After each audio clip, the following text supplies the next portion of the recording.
não parar, não precipitar e não retroceder. Então dizer para esse cara, sabe quando nós vamos parar? Nunca. Nunca na sua porca vida. Né?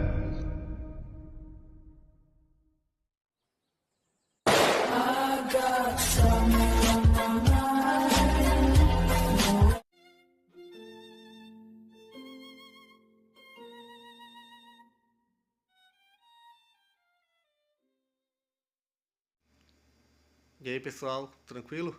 Então vem aqui antes do vídeo começar, pedir para vocês se inscreverem, quem não for inscrito, compartilhar, curtir, comentar. Quem puder seja membro do canal, que isso ajuda bastante. Tem também o link do Apoia-se. Quem puder ajudar nosso canal e apoiar financeiramente vai ser muito bem-vindo. Mas o mais importante é transmitir o conteúdo e os conhecimentos do professor Olavo de Carvalho para mais e mais brasileiros. Então compartilhe e ajude aí nossa causa. Muito obrigado a todos os membros, apoiadores do canal. Fico muito feliz. Tenho certeza que a gente está no caminho certo. Então fiquem com o vídeo e até mais. Valeu! Eu vou ler aqui alguns pedacinhos, mas primeiro tem que explicar do que ele está falando. Ele começa explicando que as várias sociedades que existem, elas têm que ao mesmo tempo criar um espaço na natureza, criar um espaço terrestre e explorar os recursos ali existentes, e tem que conviver com outras sociedades. Mas ao mesmo tempo, dentro da sociedade, existem os grupos menores dentro dos quais as pessoas convivem. Então, se você tomar o conjunto das pessoas com quem você tem alguma ligação direta ou mais ou menos direta, isso é o que ele chama uma comuna. E ele diz que para as comunas, o objeto natural, o objeto imediato de convivência não é a sociedade como um todo, nem muito menos as outras sociedades existentes, e nem muito menos o ambiente físico terrestre, mas sim as outras comunas, tá certo? Ele diz que dentro dessas comunas, na relação entre as pessoas e na relação entre as várias comunas, isso aí ele está falando de toda e qualquer sociedade, não especificamente da sociedade comunista. Há uma série de regras práticas que visam a defesa do indivíduo dentro da comuna e defesa da comuna em face das outras. E há uma série de regras práticas que são mais ou menos universais e que nada tem a ver, vamos dizer, com as leis gerais da comunidade e nem muito menos com os princípios que mantêm as comunidades coesas e que mantêm a unidade social. São regras, vamos dizer, que visam exclusivamente a defesa da posição do indivíduo e da comuna em face dos outros indivíduos e das outras comunas, e que visam, evidentemente, a obter para cada um a melhor posição possível. Essas regras, como elas são alheias, vamos dizer, às normas sociais gerais, elas podem até entrar em contradição com elas, mas são regras perfeitamente identificáveis, das quais ele cita algumas. Arriscar o mínimo para ganhar o máximo. Bom, essa é uma regra que todo mundo segue, até as pessoas, vamos dizer, de mais alta moralidade, sempre estão fazendo isso. Né? Minimize a responsabilidade pessoal e maximize as possibilidades de distinção do estatuto social. Isso aqui não há nada de mal nem maquiavélico nisso. Isso aí simplesmente são reações naturais para a autodefesa do indivíduo. Né? Minimize a sua dependência em relação aos outros e maximize a dependência dos outros em relação a você. E assim por diante. Isso aí você vai ver que mesmo as pessoas de conduta moral mais elevada, elas fazem isso o tempo todo porque é uma questão de sobrevivência. E ele diz que a civilização se constrói em grande parte na base de que a sociedade cria princípios e regras que controlam e mantêm as regras comunais dentro do limite do tolerável. Tá certo? Porém, quando esses princípios gerais que estruturam a sociedade, como por exemplo a religião, a moral, as leis, etc., começam a falhar ou se dissolvem, ou quando elas não têm indivíduos, não têm representantes que as façam valer, então as regras comunais, elas se tornam, vamos dizer, o princípio geral da sociedade. Eles deixam de ser regras comunais e extravagam para a sociedade inteira. Então, aí o que acontece é o seguinte.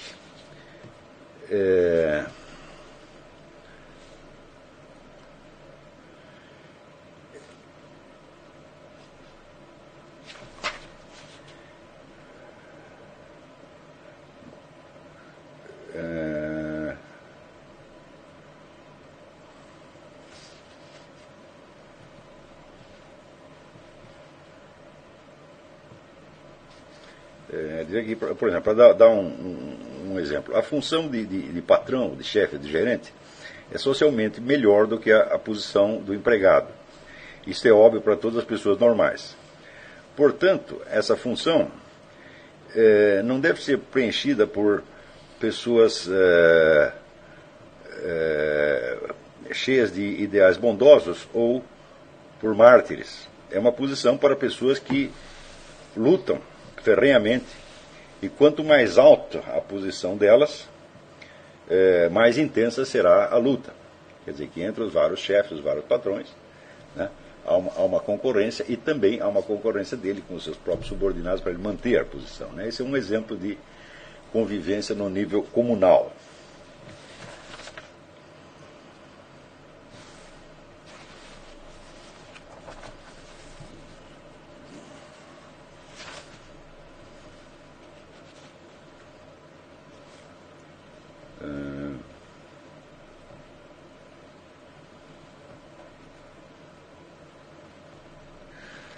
Ele diz, quando as instituições da sociedade maior não existem, ou quando estão fracamente desenvolvidas, ou quando estão num estado de dissolução, então as forças da comunalidade vão conquistar uma grande força e determinar a fisionomia do país. E realmente o caráter das instituições nominalmente designadas para proteger as pessoas dos efeitos dessas mesmas regras comunais. O que se desenvolverá, então, é um tipo de sociedade no qual florescerão a hipocrisia, a violência, a corrupção, a má administração, a irresponsabilidade,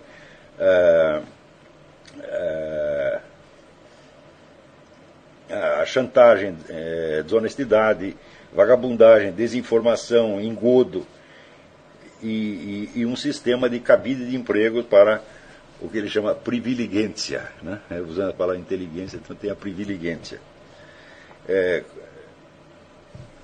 Com esse respeito, aparece então uma valoração pervertida do valor dos próprios indivíduos na sua luta pela autoafirmação. Nulidades serão exaltadas e personalidades significativas serão rebaixadas.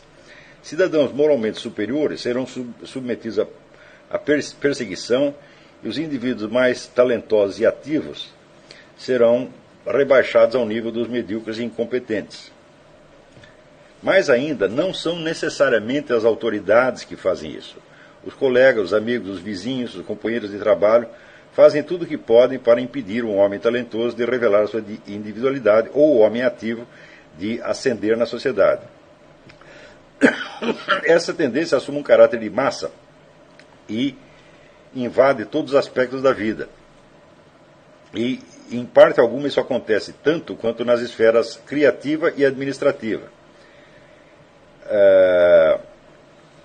Essa ameaça começa a prevalecer e afeta o estado psicológico das pessoas.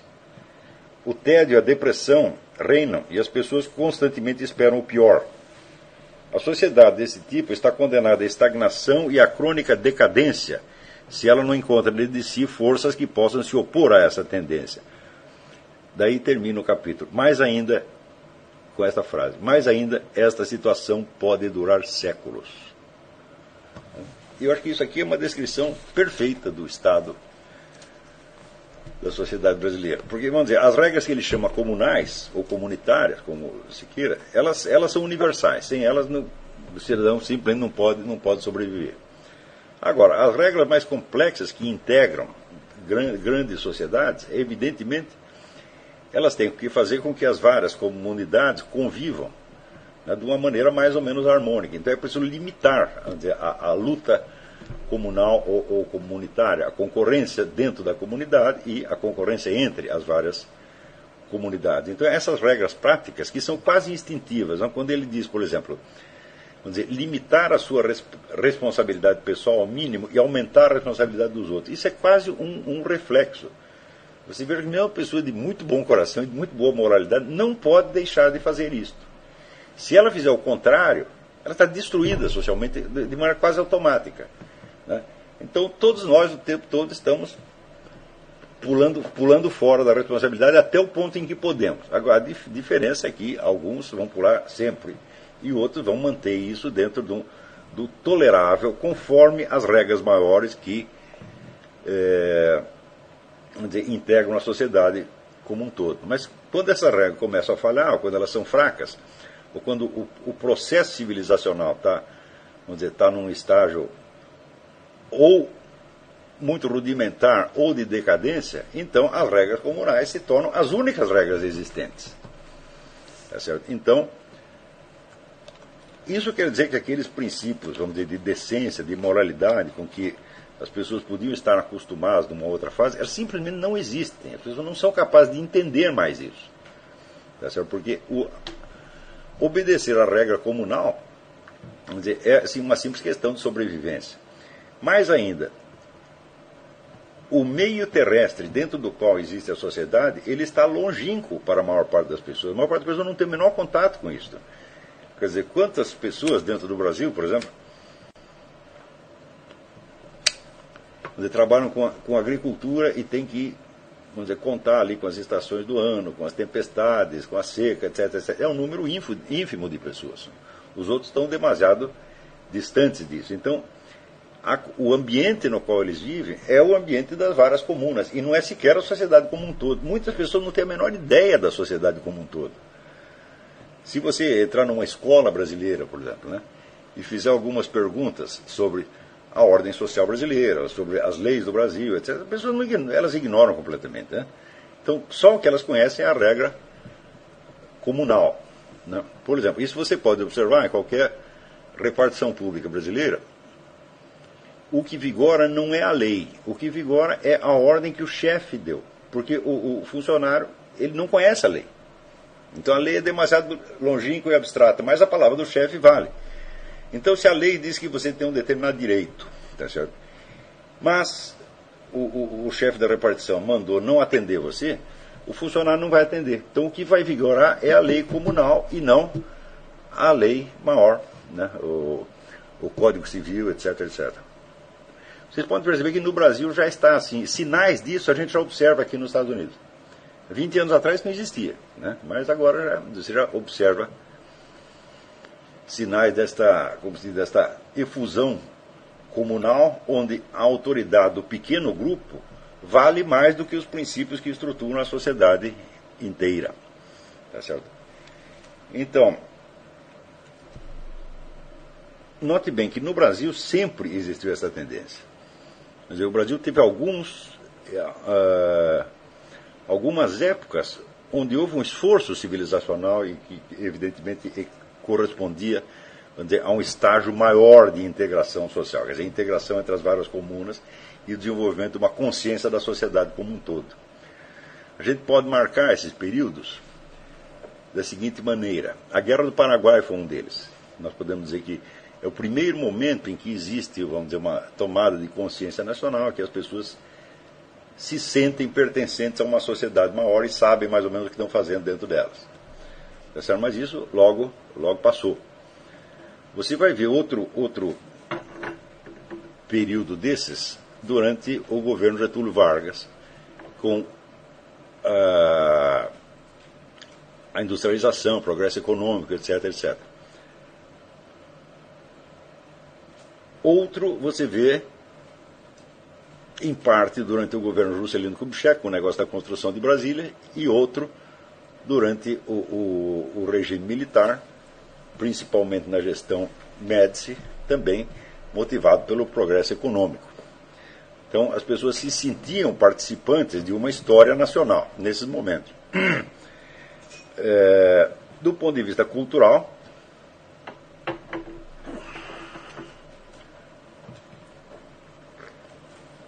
nós podemos dizer que houve alguns momentos em que pareceu se formar uma alta cultura nacional, também, vamos dizer, ainda no tempo do Império, assim, final do século XIX, né,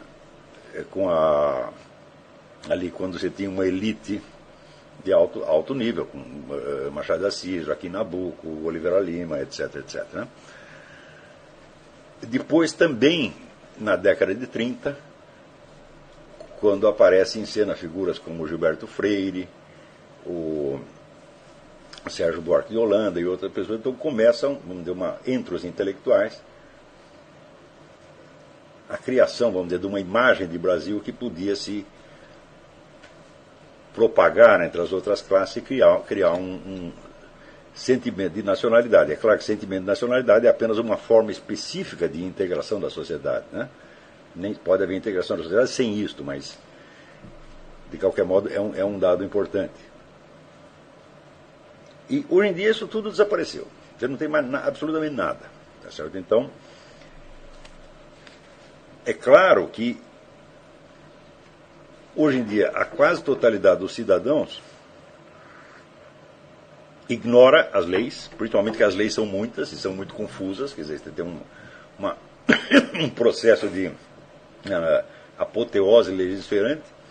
Você vê aqui só os artigos que regulam o orçamento nacional são em número de 5.500, até onde eu havia contado. Ora, quem é que conhece, então, 5.500 leis? Quem é que pode decorar uma coisa dessa? Então não pode. Isso aí só o orçamento nacional. Agora, se você pegar, por exemplo, a legislação tributária do Brasil, né, empilhar todos os livros de legislação tributária que tem novas leis, você vai lotar aí o Instituto Olavo de Carvalho, não vai caber nenhum de vocês aí dentro, né? Então, justamente por causa disso, existe uma espécie de caos legal na cabeça das pessoas. Então, isso quer dizer que a lei passa a ser um elemento distante e abstrato para o cidadão. Então, ele se apega ao quê? À norma comunal, evidentemente. Quer dizer, a autoridade imediata da qual cada um depende para a sua sobrevivência. Tá certo? Então, nessa situação, é que aparecem fatos de ordem esdrúxula que assinalam a total falta de critério para o julgamento do que quer que seja. Quer dizer, quando você vê as pessoas discutindo, por exemplo, tão preocupadas com a corrupção, né, e não discutem os 50 mil homicídios por ano que acontecem no Brasil, então você tem, evidentemente, uma inversão moral. E eu gostaria que o próprio tom moralizante das campanhas contra a corrupção denota a sua total falta de moralidade. Porque como é que eu posso me preocupar mais com um vereador que pegou um dinheiro no caixa, tá certo, do que com pessoas que estão matando aí milhares de brasileiros por ano? Quer dizer, a vida humana se torna menos importante do que um dinheiro que nem sequer pertence ao cidadão. Quer dizer, o horror que o camarada tem de quem desviou dinheiro público é maior do que o que ele sente quando, né, um desses bandidos mata uma família inteira. Tá certo? Então é claro que se trata de almas corrompidas, para as quais o dinheiro é tudo. Quer dizer, o dinheiro adquire um atrativo simbólico tão forte, vamos dizer, que o dinheiro não precisa ser nem do próprio cidadão. Quer dizer, a simples ideia do roubo, ou do desvio, da corrupção, o faz espumar de indignação, ao passo que a matança generalizada de pessoas não causa maior escândalo e é aceita como se fosse parte da rotina. Porque você tem essa violência rotinizada, e quanto mais isso se prolonga, menos as pessoas se preocupam com isso e menos elas se sentem ofendidas ou indignadas com esse estado de coisas. Então você tem o próprio tom moralizante dos discursos revela, vamos dizer, uma corrupção profunda da alma. Quer dizer, os acusadores da corrupção são talvez ainda mais corruptos do que aqueles que simplesmente desviam dinheiro, porque eles estão corrompendo o próprio sistema de pesos e medidas. Tá certo? Mas você vê aqui, dentro da esfera comunal, como diria o Zinoviev, a violência e o homicídio não é um problema, porque você não convive com homicidas. Então, o homicídio e a violência são coisas distantes. Mas os problemas ligados a dinheiro e a ascensão social, queda social, são problemas imediatos. Então é evidente que este fenômeno brasileiro denota justamente o que está falando o Zinoviev, quer dizer que é o predomínio das regras comunais sobre as regras sociais. Muito bem. Por isso aí vocês veem que o estado de degradação que chegou ao Brasil é muitíssimo grave e não há nenhuma só corrente social preocupada com isto. Quando você vê algum sinal de que alguém está preocupado, indignado com isso, é sempre uma coisa isolada, ou então é colocado dentro de um contexto falso. Por exemplo, outro dia eu vi um fenômeno assim extraordinário, só poderia acontecer no Brasil. Pegaram um candidato militar, chamado Capitão Almeida, e o Capitão Almeida está, vamos dizer, apelando ao voto dos militares e usando toda a linguagem moralizante, o combate à corrupção, etc. Acontece o seguinte: o Capitão Almeida pertence ao PT. Então você vê que o próprio partido que está no poder, e é o partido do Mensalão, lança então um candidato para parasitar a linguagem, vamos dizer, de velhos militares que estão indignados com a corrupção. Note que ele está explorando a fraqueza desses próprios grupos. Por exemplo, eu recebo muitas mensagens de grupos militares aqui. Eu vejo que sempre eles voltam à mesma tônica. Corrupção, dinheiro público, né? A mentalidade do petróleo é nosso, né? Quer dizer, estão roubando nosso território, a cobiça internacional querendo pegar a Amazônia, é sempre aquela mesma coisa. Dos 50 mil homicídios ninguém fala. Tá certo?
Chegamos a mais um final de uma aula, de um vídeo. Espero que tenham gostado.